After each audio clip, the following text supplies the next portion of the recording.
about a year ago, we did the cover of Dragon Age Inquisition, and you let me come with you, which I think you ended up regretting in the end because you did have a lot of questions about Varric and romance options. I remember that very clearly. Now you going back, you got to visit BioWare Edmonton. So finally stepping in and getting to play, can you kind of just take us through what you experienced, which by the way, I'm super jealous about, and I'm mad that you got to go, but we'll get into that later. Yeah, we got to spend a few hours actually hands-on time jumping through some different areas. Some we've seen already, but we actually got to play them, like the Hinterlands area from E3.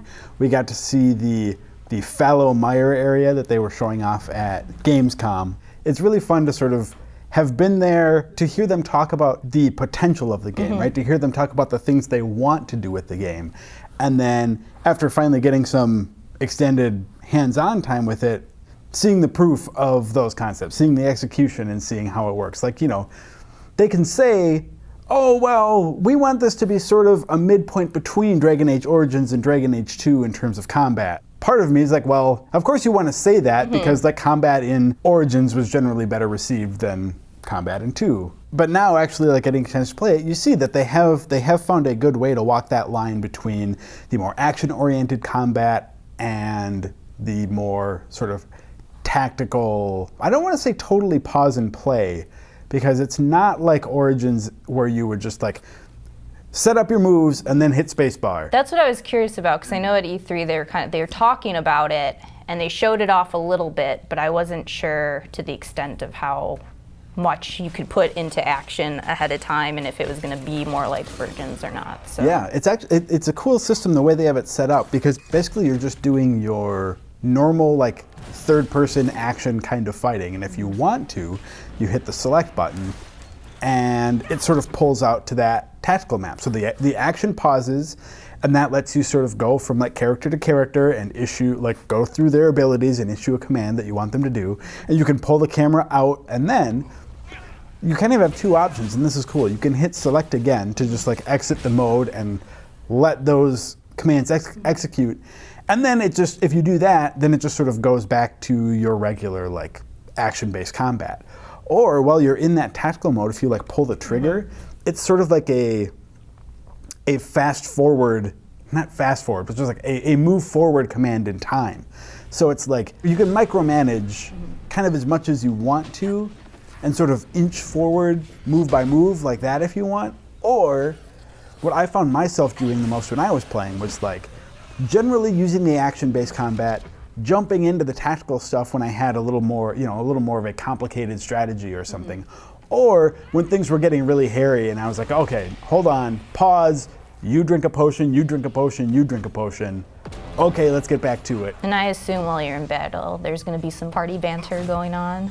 Yeah, or as you walk through, did you experience any of that? I know you said very light on story, I'm sure, because they don't want to spoil anything right now. But. Yeah, well, and the game is a few months from release at this point. I don't want to spoil any like character moments for you or anyone who's watching either. But suffice it to say, like, yeah, there's the characters that you think would have like an interesting dynamic when you're walking around. Like, I can for sure talk about like Cassandra and Varric, who had some interactions in Dragon Age 2. Like, they are both followers in this game, so you can bring them along, and they have a history that you. We always bring Varric along. What are you talking about? But like. They actually have a history that you as a player are even more clued in on than the Inquisitor is, because you were there for the last game. So there are just some cool exchanges and stuff like that. I think people are going to be satisfied with the characters that they're familiar with, and I didn't get to see a whole lot of fleshing out of the new characters yet, but again. Yeah, they've really kept the new characters under wraps pretty well, because I feel like they did little profiles, but I don't have any idea if I'm going to like these characters or not yet. Understandably, I think BioWare is keeping those big character moments and the things that really define them a little more under wraps, so I'm happy for that. I think everybody will be mad if I do not ask you about the environments and how big everything felt. Like, were you just going in a straight line? Were they explorable? The shortest way I can describe my experience with all of these different areas is that, like, I played for several hours and feel like I barely even scratched the surface of these places, you know, like, because each place you go, there are all of these like sort of layered systems that you can dive into. So if you want to, you can run around and gather crafting materials, and there are rifts in the Fade that you can close down, and camps to establish, and all of these things you can do. But like, it's not just doing it for the sake of it. Most of these activities that you do result in some sort of gain for you, whether that's like influence for your Inquisition, power for the Inquisition, and power is basically like a currency that you spend to unlock like more things to do. Okay. And influence is basically like your Inquisition's like experience level. Did you try to take on a dragon?